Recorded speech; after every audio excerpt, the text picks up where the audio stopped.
ಇನ್ನೂ ಮುಂದಕ್ಕೆ ಹೋಗಬೇಕು. ಇದು ಇಂದಿನ ಕ್ಷಣ ಹೊತ್ತು ಅಣಿಮುತ್ತು ಧ್ವನಿ ಸುರುಳಿ. ಇಂದಿನ ಕತೆ ನಮಗೂ ಅನ್ವಯವಾಗುತ್ತದೆ.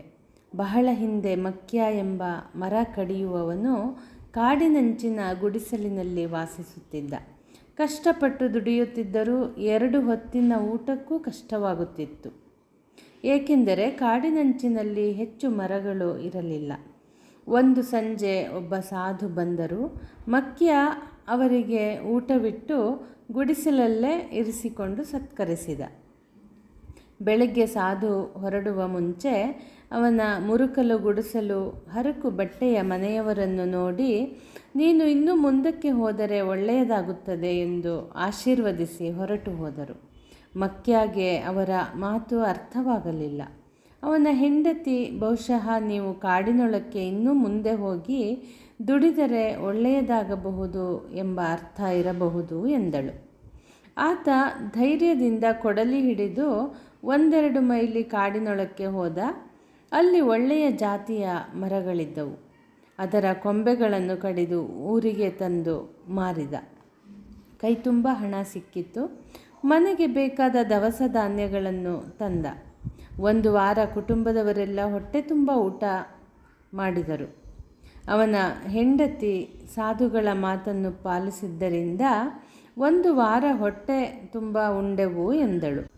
ಮಕ್ಯ 1-2 ಕೂಲಿಯವರನ್ನು, ಒಂದು ಬಾಡಿಗೆ ಎತ್ತಿನ ಗಾಡಿಯನ್ನು ತೆಗೆದುಕೊಂಡು ಮತ್ತೆ ಕಾಡಿನೊಳಕ್ಕೆ ಹೋದ.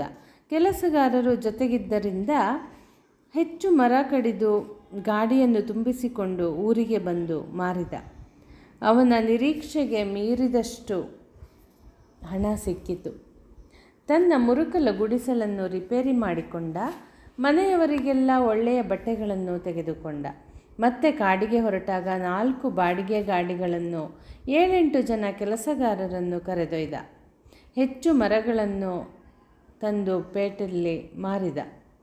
ಸಾಕಷ್ಟು ಹಣ ಸೇರಿತು.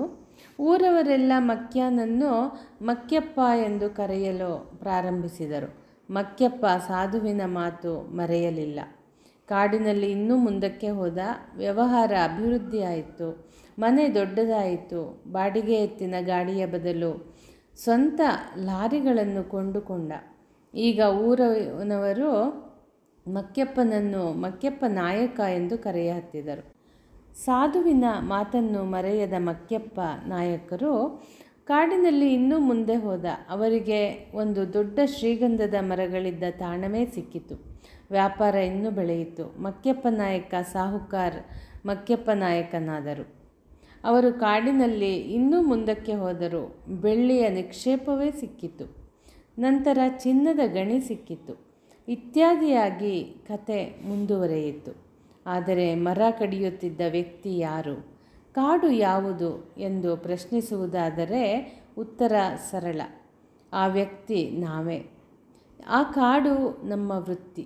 ನಮ್ಮ ವೃತ್ತಿಯಲ್ಲೂ ಶ್ರಮವಹಿಸಿ ದುಡಿದರೆ, ಹೊಸ ಹೊಸ ನೈಪುಣ್ಯತೆಗಳನ್ನು ರೂಢಿಸಿಕೊಂಡರೆ, ಆಧುನಿಕ ತಂತ್ರಜ್ಞಾನಗಳನ್ನು ಅಳವಡಿಸಿಕೊಂಡರೆ, ಜ್ಞಾನ ಹೆಚ್ಚಿಸಿಕೊಂಡರೆ ನಾವು ಇನ್ನೂ ಮುಂದಕ್ಕೆ ಹೋಗಬಹುದು, ಒಳ್ಳೆಯದಾಗಬಹುದು. ನಮಗೂ ಗಂಧದ ಗುಡಿ ಸಿಗಬಹುದು, ಚಿನ್ನದ ಗಣಿ ಸಿಗಬಹುದು. ಮತ್ತೆ ಮುಂದಿನ ಸಂಚಿಕೆಯಲ್ಲಿ ಭೇಟಿಯಾಗೋಣ. ಧನ್ಯವಾದಗಳು.